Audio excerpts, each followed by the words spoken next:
everybody. Welcome to another episode of Purple Insider presented by FanDuel. And this is our weekly fantasy show with Mike Schopp of WGR 550 in Buffalo and ADP Chasing. And we're going to start with breaking curling news, Mike. Well, I'm excited you wanted to start with this, but Jared Allen, Vikings legend, is that Oh yeah. too strong? No, Hall not of too Fame? strong at all. Definitely legend. So I'll try to keep this short. Curling, a couple of years ago, a guy, curling fan, business guy, bought what's called the Grand Slam of Curling, and he has done the marketing thing to it. And one of these things is to take, which had pretty much been not in terms of the competitors, but the locations out of Canada. So this week, you can watch this at a site called rockchannel.com. You can watch the games all for free. They're in Tahoe.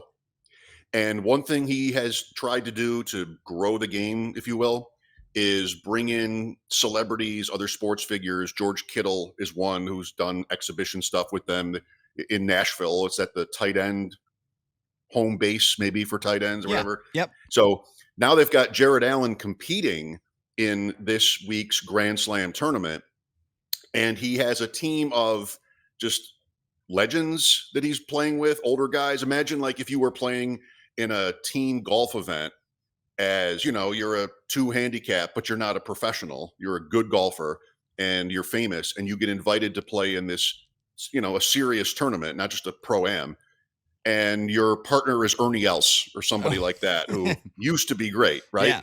So that's what they've done with Jared Allen, and he's huge. And, you know, in curling, that has its place as a sweeper. So the first night, 2 nights ago, his team played against Ross White, 5 in the world, and they lost 10-9. Like, it was cool how close they made it. Last night went worse against Nicholas Adine, an all-time great. But I love it. And I have never really cared about Jared Allen. I'm not in sort of apart from our conversations every week in the Viking space, but he seems likable. And I mean, it's a great effort by the sport and the people who are running these slams and these tournaments to branch out like that. That is really cool. I think that there is some backstory there with Jared Allen that he learned curling as kind of a dare or a bet. Like, hey, I'll just give this a shot. And then, of course, football players are freakishly good at everything sometimes. And then he absolutely fell in love with the sport. And so what started out as kind of like, maybe I'll just try this, has turned into something really serious for him. That is amazing. It's been quite a year for Jared Allen. So first, number 1 on his list is this curling thing. And then number 2, making the Hall of Fame. When he was put into the Ring of Honor, he rode out on a horse. So he is a great personality and, of course, a worthy Hall of Famer. So the Vikings got a huge win. From a fantasy perspective, though, Mike, it's really kind of funny and almost creepy that J.J. McCarthy would get his 2 wins and throw for exactly 143 yards and have 2 passing touchdowns, 1 rushing touchdown. But there's a guy that I think from a fantasy perspective that benefits really highly from JJ McCarthy and where he's going to take this. Cause I don't think he's going to throw for 143 yards every single game. And I think that is Jordan Addison. So going into this game against the Baltimore Ravens, Jordan Addison on FanDuel is over under is 47.5.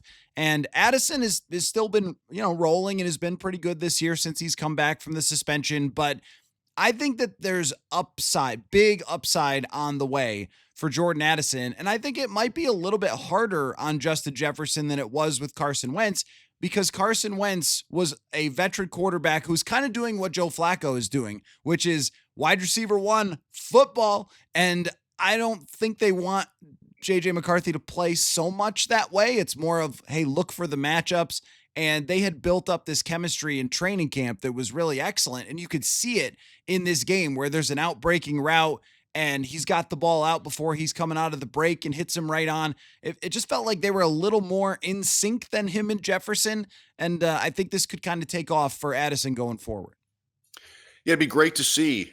I think about that game last week, and didn't I kind of lay out 3 possible game script scenarios for this game? And that game was none of them. Yeah. Like, one of them was the Vikings hanging and even maybe winning, but in that game, you were going to clear all your totals, right? and nobody did. I mean, Jefferson was Jefferson, but nobody else caught more than 2 passes. And Addison, I think, was 2 for 48. And like, oh, it's just sort of a tease, like if you're betting overs when it comes to receivers like that, you feel like maybe you were right. How could you have missed, and some, I don't know how many, if there was another close call or something with him, going forward, so much purple this week with Baltimore. Yeah, I mean, it all makes sense. I think one thing we've talked about too, as opposed to Wentz, was how, like, Wentz would be the tight end or running backs because, oh my God, like this, and just Right, get rid of right, it. right. Whereas, you want McCarthy to evolve as a player that will, take his time, make his reads. And, there are really no numbers. Let me introduce you to Bryce Young, by the way, who just won at Lambeau with 102 Yeah, passing yards. yeah. And what McCarthy did in Detroit on the same day is kind of crazy. But yeah, if you think it's trending right, and the Ravens as an opponent, I think are really an enigma defensively, Mhm. because there are times. I mean, we saw it when Houston went up there and just did anything they wanted. I mean, they've had all these injuries, and they have at time with the Buffalo game in week 1, even 41-40, they seem very soft. But what they tend to do is come on, and then they get healthier, and then they become kind of a beast. I don't know exactly where we're at on that timeline when it comes to the Ravens. The Dolphins scored 6 points in their last game, but the logic behind the Addison play makes sense. I think in terms of fantasy, he's a fringe starter. I mean, if your team is really good, maybe not, but you have bye weeks and injuries, and he's probably going to be in most lineups. Yeah, I guess I'm looking at him as maybe someone who hasn't really taken off this year fantasy wise. He has 23 catches, just 2 touchdowns. He's usually kind of known for that. And right off the bat at the beginning of the game, they run a go ball to him, and it's a diving play. And if he had caught it, it would have been an unbelievable catch. But it was there. It was a really good throw from JJ McCarthy, and that would have changed the numbers in that. But it was kind of right from the beginning script. Here's McCarthy coming out, taking a shot down the field to Jordan Addison. And I also think Addison just shows a lot of flashes of being really good with the football in his hands. They ran a reverse with him. He got 16 yards, and more of that should be on the way of just get the ball into Addison's hands and he can make plays. Theoretically, it makes sense, but we are also playing in a world today where teams are winning by throwing for 150 or 200 yards. I mean, you mentioned the Bryce Young game that had 30, 40 mile an hour winds. I think that impacted it to some extent, but it's not unusual to see Bo Nix, the world's new favorite quarterback to argue over, throw for 180, 175 yards and eke out a win or something against a great Houston Texans defense. It feels like the only team that can throw for big totals and score lots of points for some reason is Joe Flacco's Cincinnati Bengals. But aside from that, I mean, the whole league is kind of like this, and even last week with Mahomes, you talk about defenses and how crazy hot or cold they can be. The Bills defense looks lost at times versus the Falcons, whose offense is being torn to shreds by everybody. And then they cause Patrick Mahomes to complete 40% of his passes. You're like, are who's good on defense? The Vikings play against the Chargers, look completely lost. Justin Herbert could do whatever he wants. Then the next week, an offense that's decidedly better than the Chargers, they completely shut them down. I think a lot of it just has to do with who's healthy and where the biggest weakness is on a particular team and how you can take advantage of it. But I feel like it's been very weird from this perspective of trying to figure out like what defenses are even good on a weekly basis. Yeah, and yes or no, that's why we love it. Like, it's so unpredictable week to week, and it's injuries, like you said, and it's just certain matchups. I think the best coaches are O'Connell would be one of them, where you can find, all right, what do you want to make a short list of areas and players on a defense on an opponent you think you can exploit, and that's the difference sometimes, because it might not be time, there might not be enough time for your opponent to adjust to that, or they might not be able to find the same weaknesses.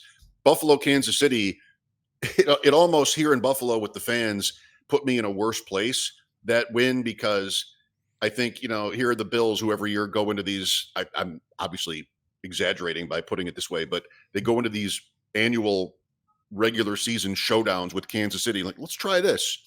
And I think the Chiefs kind of go, okay, we'll see you later. And Mhm. next time we'll do a thing.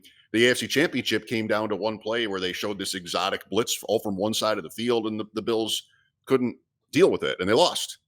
So the better the Bills look in those games, the worse I feel about their chances because they're being toyed with, to a point.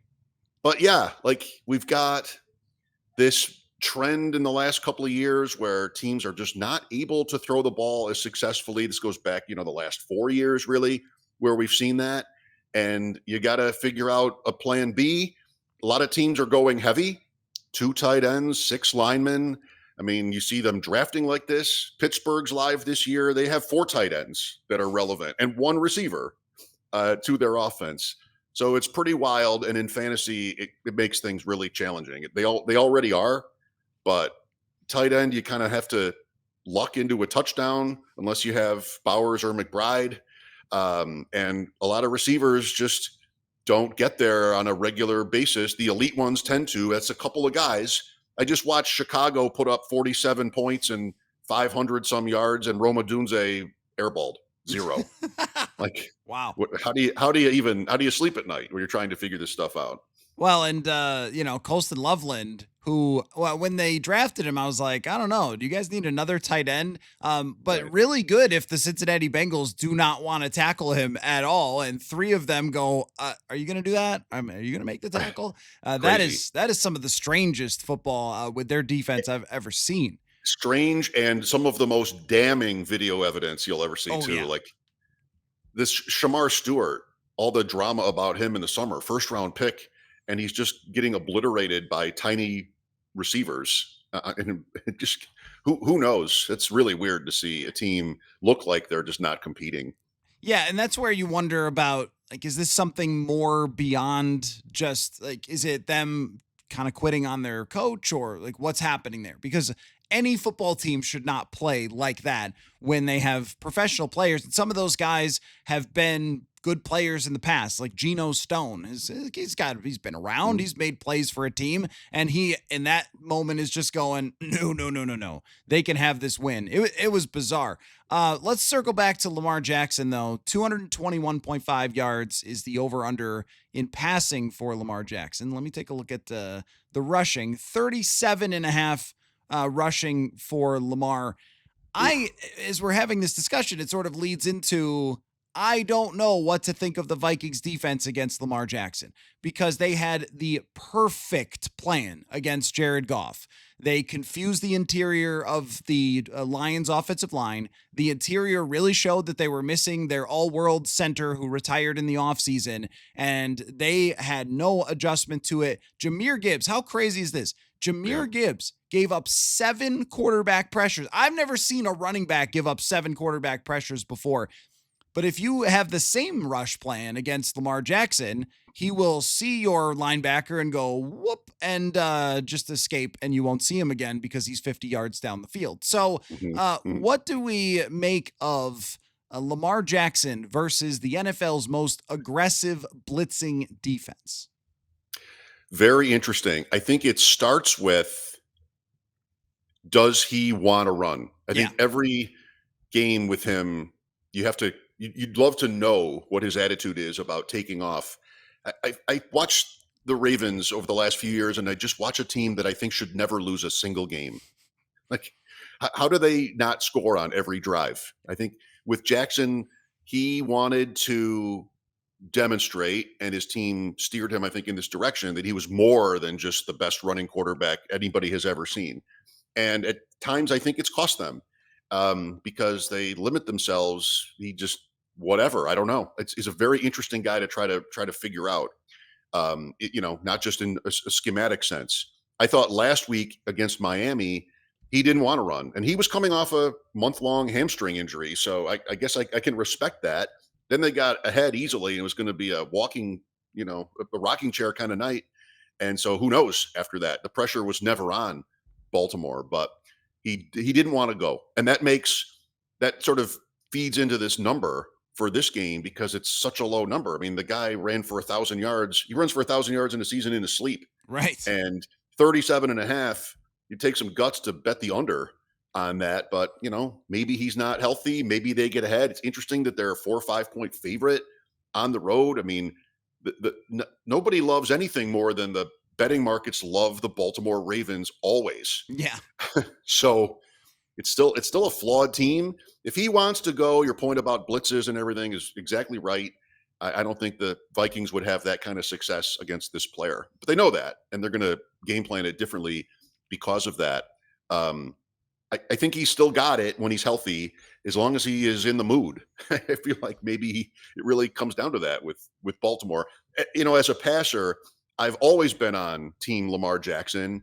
I thought the criticism he received when he was younger was laughable and sometimes horrible. And now everybody has sort of settled into, well, he's grown I'm not so sure he ever really grew. I think he was just always great. And his other talent, he's so good at everything that, I'll just do this today. I'll do that tomorrow. And, it was good enough. And I kind of think with the Ravens too, not to go on forever about them, but, they've had the playoff failures. He misses time. Sometimes it's weird. Sometimes he's just sick. He's not at practice. The week where he didn't play when we thought he would against Chicago, and he's not on the injury report. Then there's all kinds of this drama with him that I don't think teams love. But the guy's so good, you're just going to have to deal with it.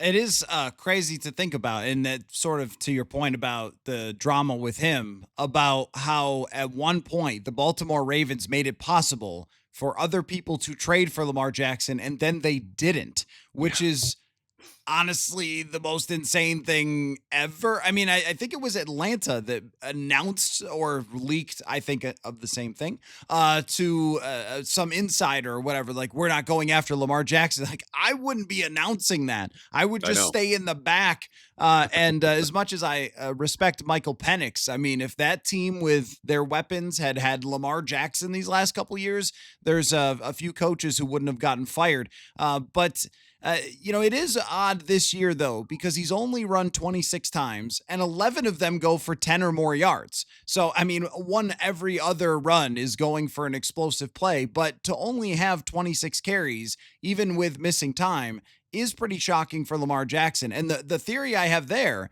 is that Lions game got in his head a little bit, that the Lions came with a really good plan and they beat the tar out of him in that game.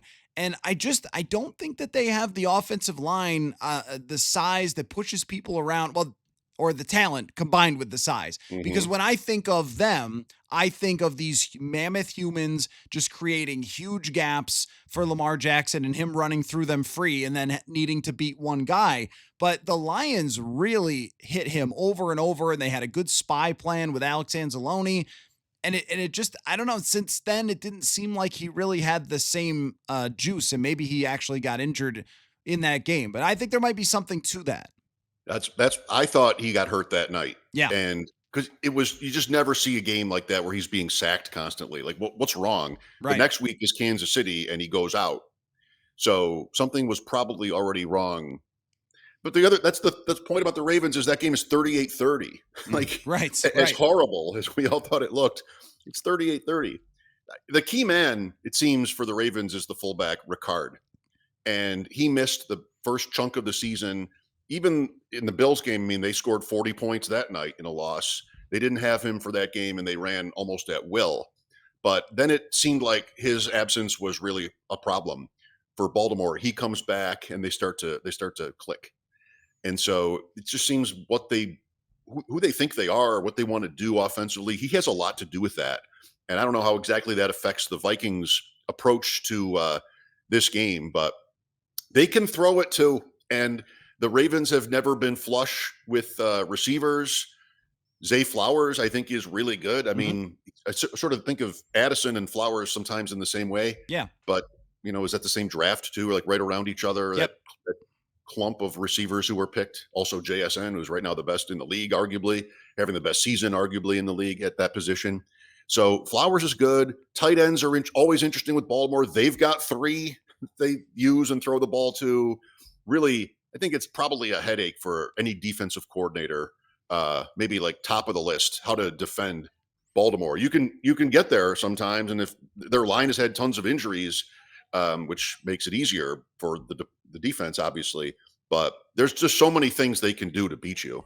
It's funny that, we're talking about, well, it's not quite the same. It's not quite what it was last year.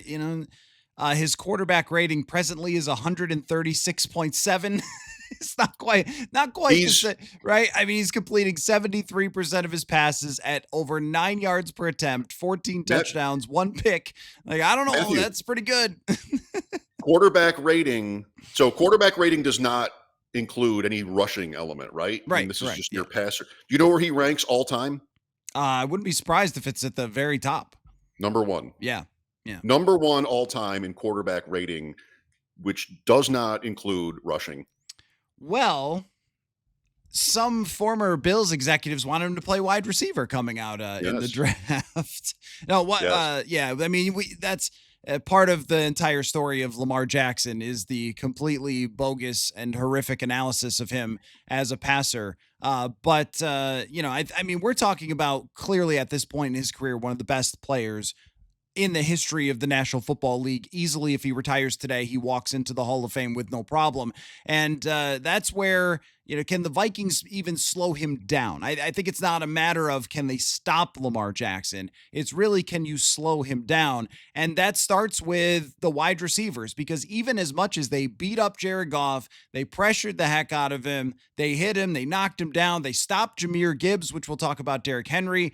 Still, Jamison Williams, 30-some yard touchdown. Sam Laporta, 40-yard touchdown. This Vikings defense is still very vulnerable in the secondary, and I think that is the thing we're looking for here with such an efficient passing game from Lamar Jackson and the Ravens, that if they can get those wide receivers open against the secondary, if he's got time to throw, then it's going to be a problem. And that probably starts for them with Derrick Henry. What a weird season. So his over-under on FanDuel is 79.5 in this game. And it feels like each week Derrick Henry is either back or so not back. Like what he looks horrendous, or wow, he ripped off an 80-yard run. It's been a strange year for him too. Last week was both. That Dolphin game, I tweeted at one point, Jackson doesn't want to run and Henry can't. What do they do next? And he's not scoring from the goal line like he has done so famously. I mean, he's such a powerhouse.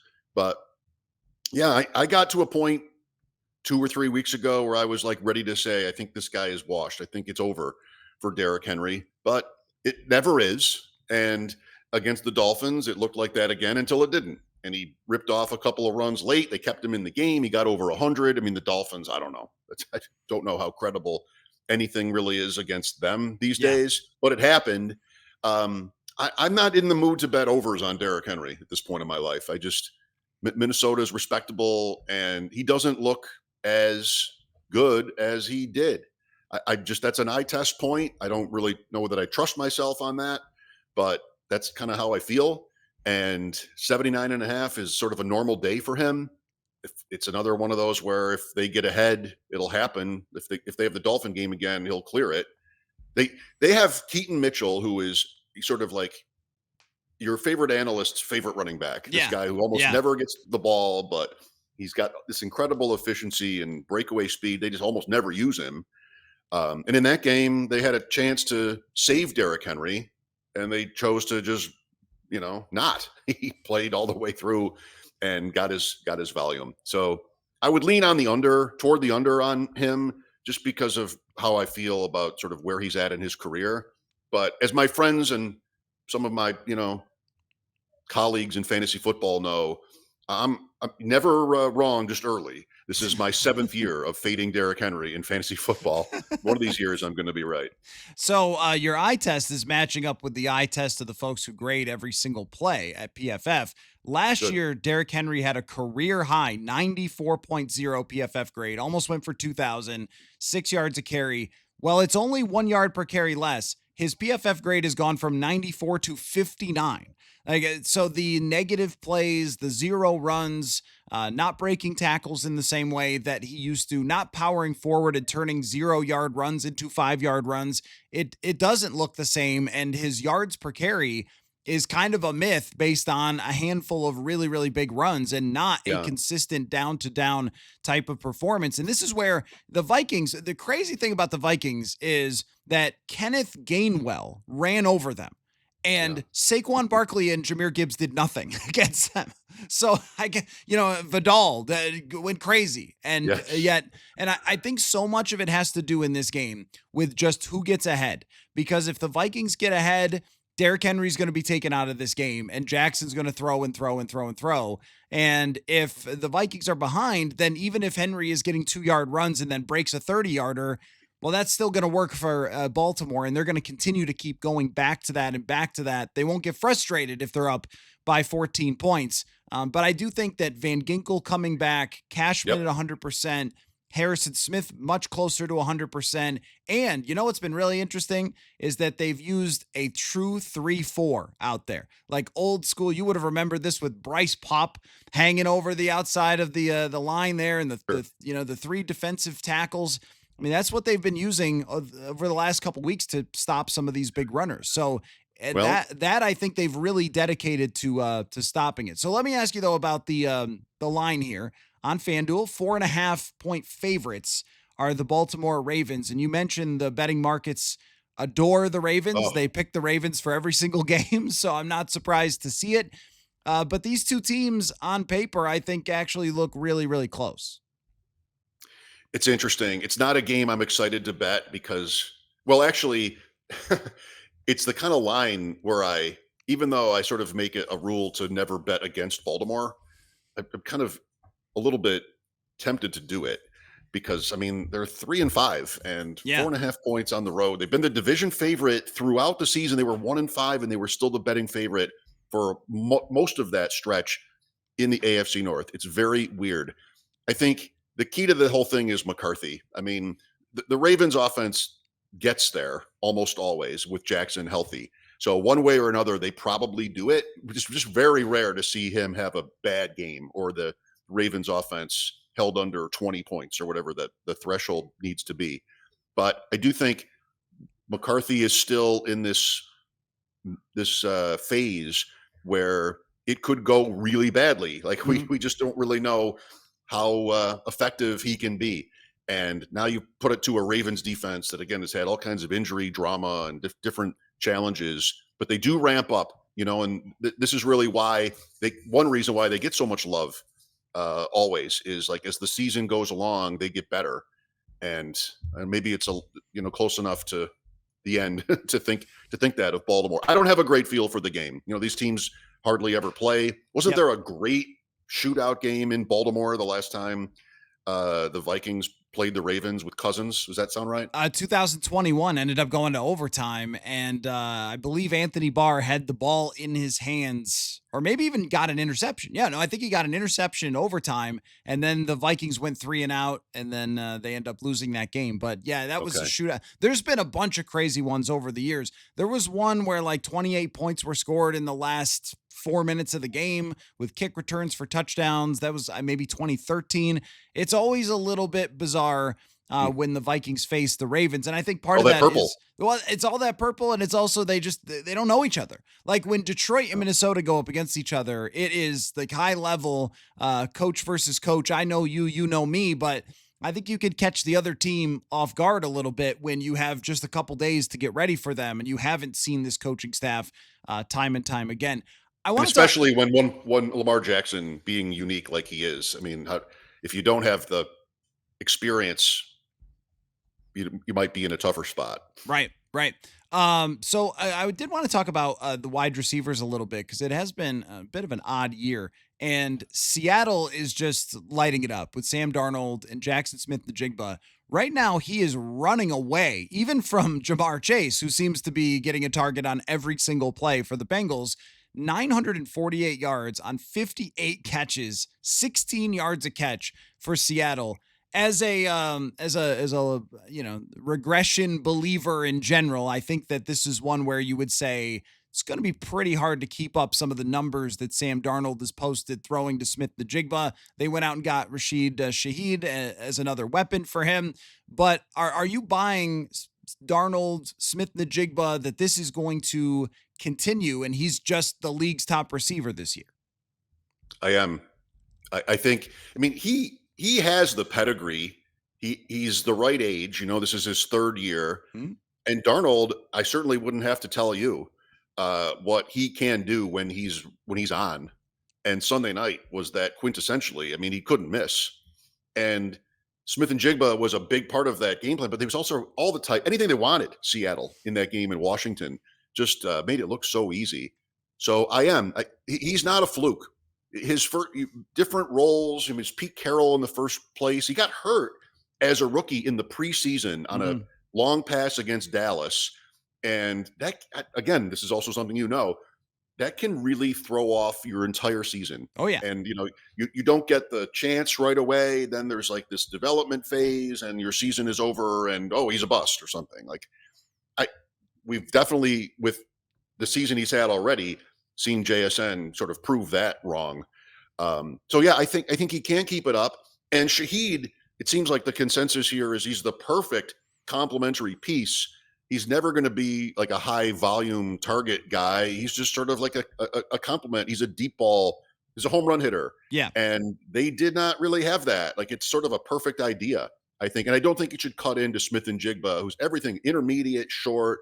It's all happening for him. And like we've talked about, my concern with Seattle, and I think this was most people's concern, was whether the line would be good enough to help, to protect Darnold and allow for him to have his best season. And that totally has happened so far. Yeah. So I'm a believer. And he's getting the ball out much quicker than he did last year, where he held on to it for a long time and took a lot of hits because of it. It seems like they made that a point of emphasis for them to get the ball out. And they really took advantage of his ability to throw with anticipation, because there are plays where he just takes the snap and it's in the air and you're like, where's it headed? And then Smith the Jigba is running to a spot to get the ball. It feels like that was a major thing that they tried to do, is just sometimes it looks like, I know it's very complicated, but sometimes it looks like one read plays. Like, you're just throwing to Smith the Jigba here. Take the snap and throw him the football. And it's been really impressive to see what Clint Kubiak has done with their offense there.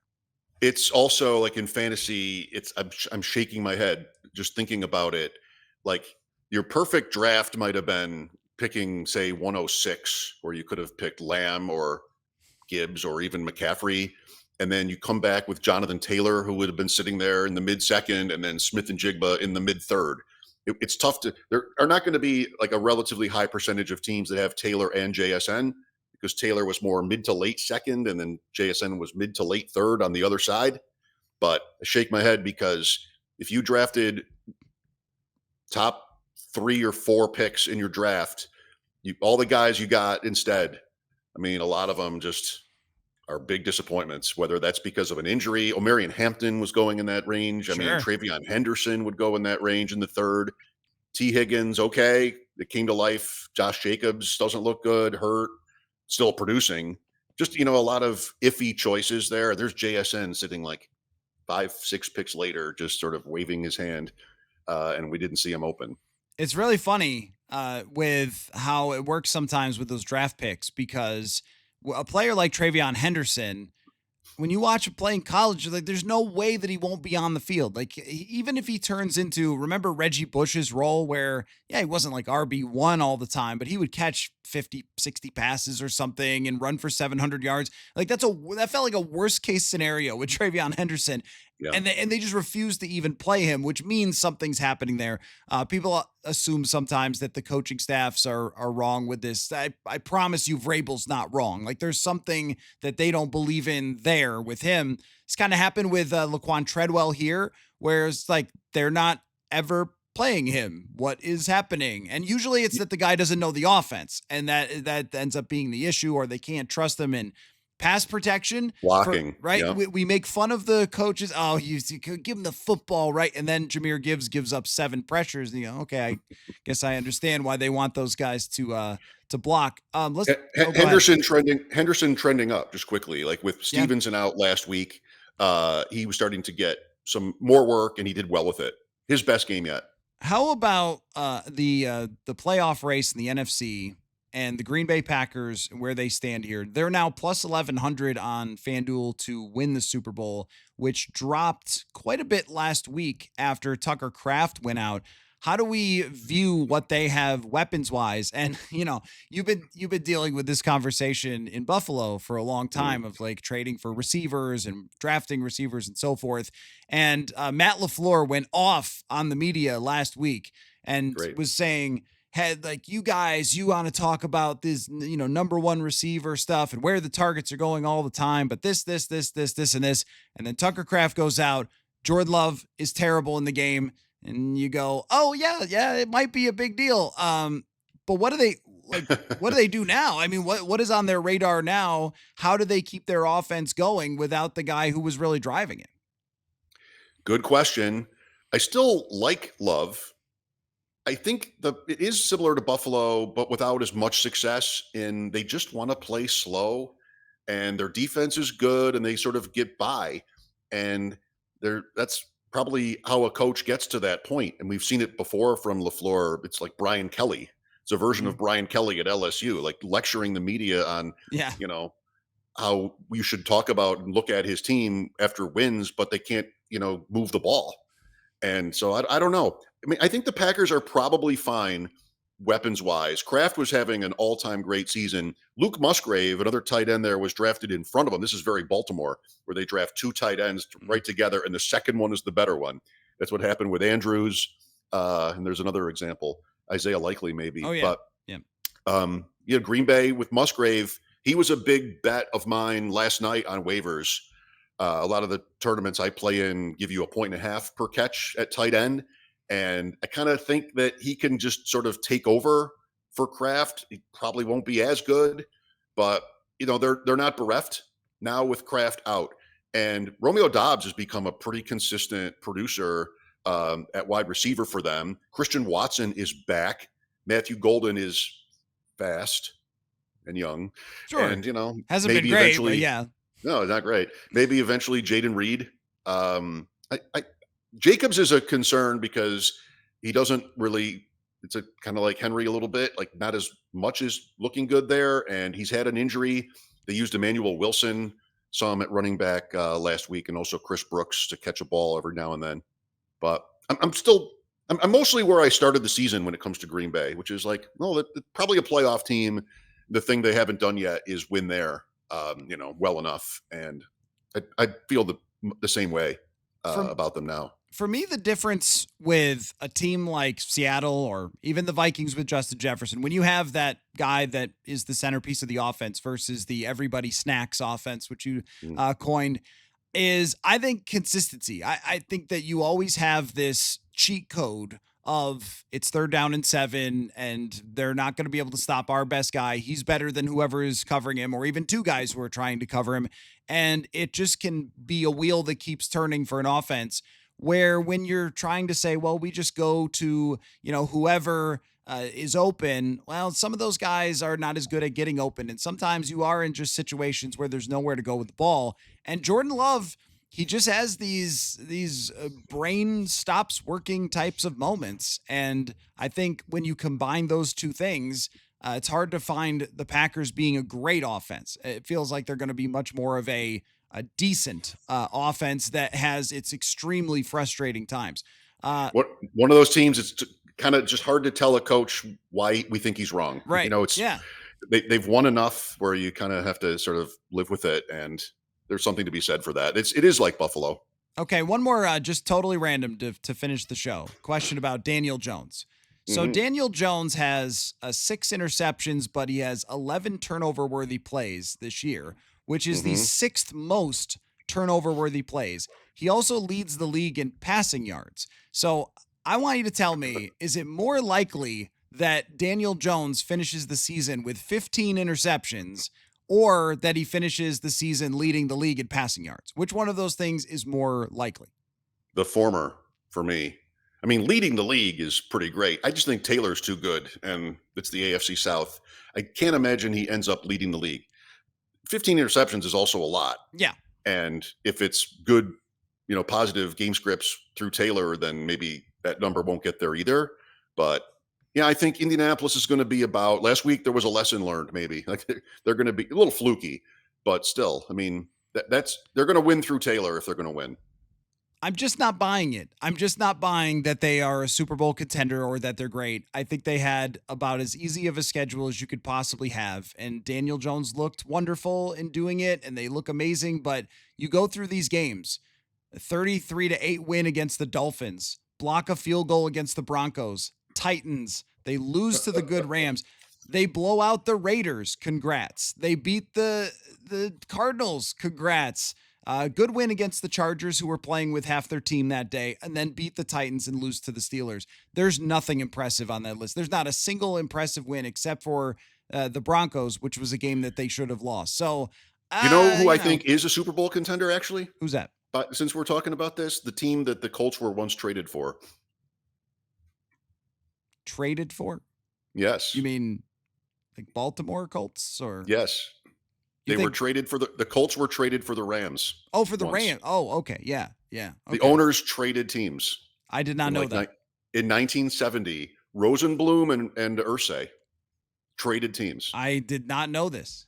Yes. And so I just love every chance I forced it in on you because I love to, No, that's a great bit of trivia. And I completely agree with you. I think the Rams are, in terms of complete teams and quarterback who can do it and weapons who can do it, they would be in my first tier of Super Bowl teams. But I'm not yesterday we were looking. Colts. No, I understand. Yesterday we were talking about this on WGR and looked at the FanDuel Super Bowl odds, and the Rams are like fourth or fifth, right there with Detroit and ahead of Indianapolis. Shorter Super Bowl odds than the Colts. Some of that is the Bills' existence and the Chiefs' existence, mostly the Chiefs. Like it's tougher for people to see them getting through the AFC because the NFC is more evenly, it's more spread out. But the Rams look great, both sides. I would pick them right now for the NFC. With their defensive line. Well, I mean, look, if they we saw this from the Lions. And this is way overreactionary. I don't care. That's how we have to work sometimes. Mm-hmm. After watching the interior of the line of the Lions, I just decided on Sunday you can't win the Super Bowl that way. You just can't. Like if you are a great regular season team and you smoke the Bengals and you smoke the Browns, congratulations. But they played a team with nasty defensive linemen and blitzers up the middle, and they melted. And if they play the Rams in the playoffs, they're probably going to melt too. And the Rams, I think, have a quarterback who can deal with some of that stuff. They have the elite number one receiver. They've got a guy who's won the Super Bowl before. And I feel like that matchup, if it were to happen, like Lions and Rams, the Rams would destroy them because of that issue. So I would probably still pick the Bills on the AFC side. But I've been doing that for 3 years, and they keep getting as you well know. So that's one that I know. Yes. Anyway, well, we'll do this again next week. Oh, yeah. What? I hope I wasn't distracting. I had my wife bring my bag over because I thought a visor that a listener sent me that says everybody snacks. I would just throw it on to sort of sure. show Yeah. you. Go ahead. I don't have it. It's not in. I thought it was in my not work in the bag. bag. Okay. But well, I do have maybe next week. I love that though. I think of that every time I see or hear people talking about how they've got, a lot of number one players. Like, no, they don't. No, they don't. No, they don't. But great stuff as always. Tremendous breakdown. And we will talk again next week. Thanks, Matt. Football.